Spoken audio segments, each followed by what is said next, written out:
Welcome to Gallows Hill, which we're looking at over there, and this is part of a community archaeology project that Waterford County Museum and Waterford Council are running. And I'm with Kevin Barton here, who's an archaeological geophysicist. So Kevin, it's been a wet and windy day. How have things gone for you today? Well, yes, it's certainly been wet and windy. I was accused of bringing the rain up from Mayo, but I think it was here naturally. But we've been doing very well. We're trying to answer some questions concerning the mound here beside us in relation to what its age is. There are two possibilities at the moment. One is that it could be a Motte, which would mean that it may be related to the Norman occupation back to 69 or later AD, or maybe it's a barrow, which would be a prehistoric site relating to the Bronze Age, maybe going back as early as 2400 BC. And one of the ways we're doing this is using this remote sensing or geophysical survey. And what we have behind me here is an earth resistance survey, because there's supposed to be a ditch running around the outside of the mound. The ditch is hidden under the ground, it's being silted up if it is here. And this earth resistance survey is measuring the moisture in the soil, and that could give us a clue as to where a ditch might be, because where the ditch would be, it may have a little more moisture in it than the ground that it's cut into, and therefore it will give us a resistance anomaly, which we can see on the map, which we'll produce from the results of doing the survey.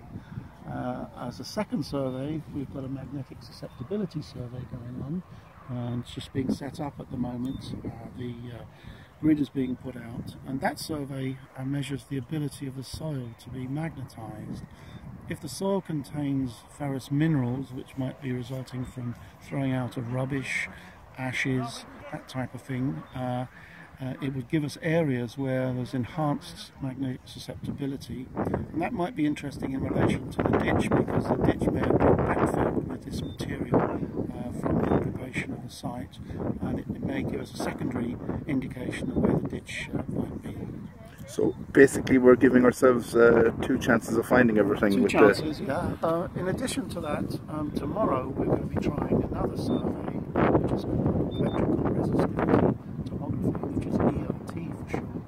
And that survey produces sections through the ground. Tomorrow you'll see a line coming down the side of the mound. We're going to do a survey right across the other side of the mound, across the top and down through the ground here, and looking down to a depth of about 6 meters to see what's inside the mound itself.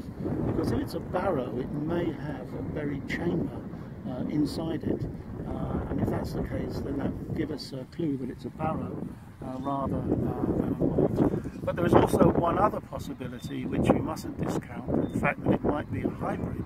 In fact, there was a barrow there in prehistoric times, and when the Normans came, they used the barrow and augmented it with a bit more soil on top to build their castle.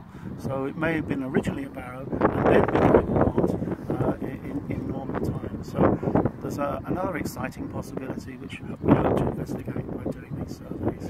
Kevin, thank you very much. I tell you, I've been involved with the museum for approximately 25 years, and this is one of the most interesting things I think that we've done in a long while. And I know that there's been an awful lot of historians over the past 300 or 400 years, back to Charles Smith, have wondered what's underneath Gallows Hill.